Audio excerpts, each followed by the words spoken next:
Assalamualaikum and hello everyone. My name is Afif Nurdamiadini, matrix number A222409.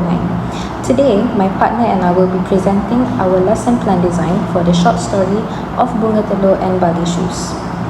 To guide our instructions, we have established 3 core learning objectives. By the end of these lessons, students will be able to first identify the main themes and cultural values presented in the story. Second, explain how the characters reflect the conflict between tradition and modernity. And third, express personal opinions about cultural traditions through a group discussion and a short written response.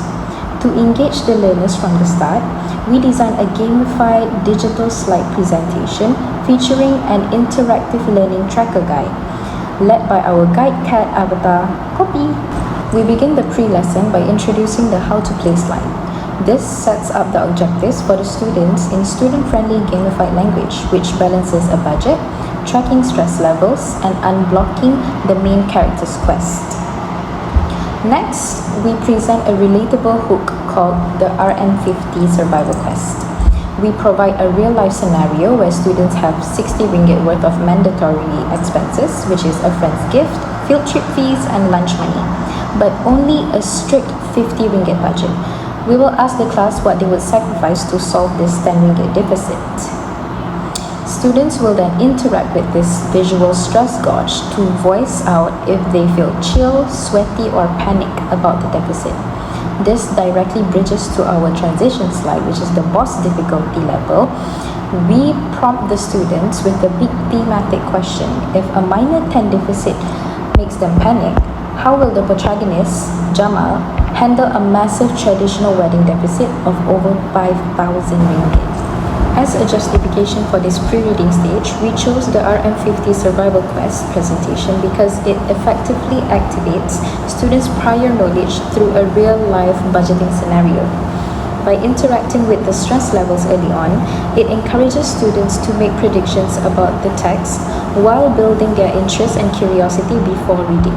Most importantly, it helps students connect personally with Jamal's financial dilemma, supporting the reader response approach by allowing them to directly relate to the core thematic element of the story to their own lived experiences. Moving into the lesson development, we utilize a series of custom 3-page digital infographic posters as our primary teaching materials to simplify the narrative.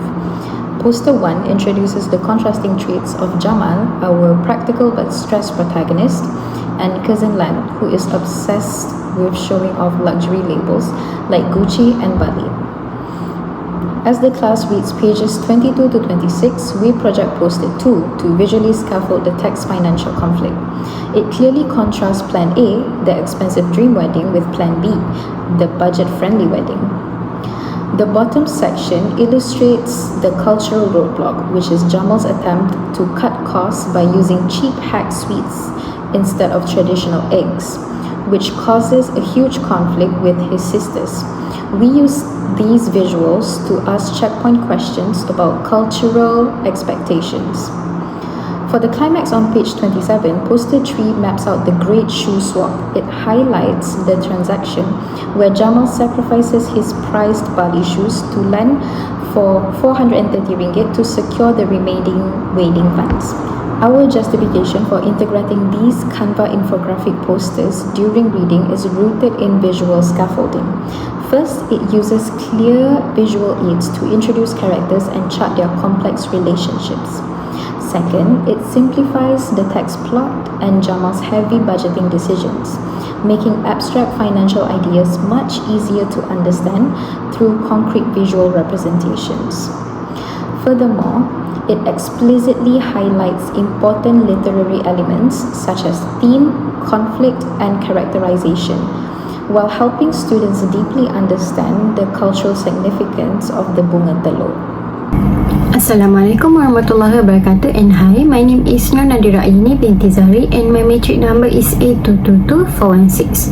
For the final part of the lesson development, which is the during lesson, to wrap up all the activities before, students need to use their digital devices to complete a quick gamified Idukapli quiz, which has 6 questions that can check their understanding of the characters, the budget crisis, and the story's final lesson. This quiz can support the literary approach by reinforces students' understanding of the story, checks comprehension of characters, plot and themes, provides immediate feedback to both students and teacher, and also increase motivation through a fun gamified activity. Lastly, for the post-lesson part, which includes around 20 minutes, students are divided into groups of 4 to 5 members. Each group will be given devices to do a digital poster. Students need to create a digital poster or infographic titled Tradition and Modernity in My Community. They need to compare the issues presented in Of Bunga, Telur and Bally shows with their own experiences as urban teenagers. The poster should include one theme from the story, one quotation or scene from the text, images representing tradition and modernity, and a personal reflection. These are all the things that need to be included in the infographic. By doing this digital poster or infographic, it can encourage students to apply what they have learned creatively. It also requires students to identify a theme and support it with evidence from the text. Lastly, it allows students to present their personal responses to the literary text. That's all from me. Thank you.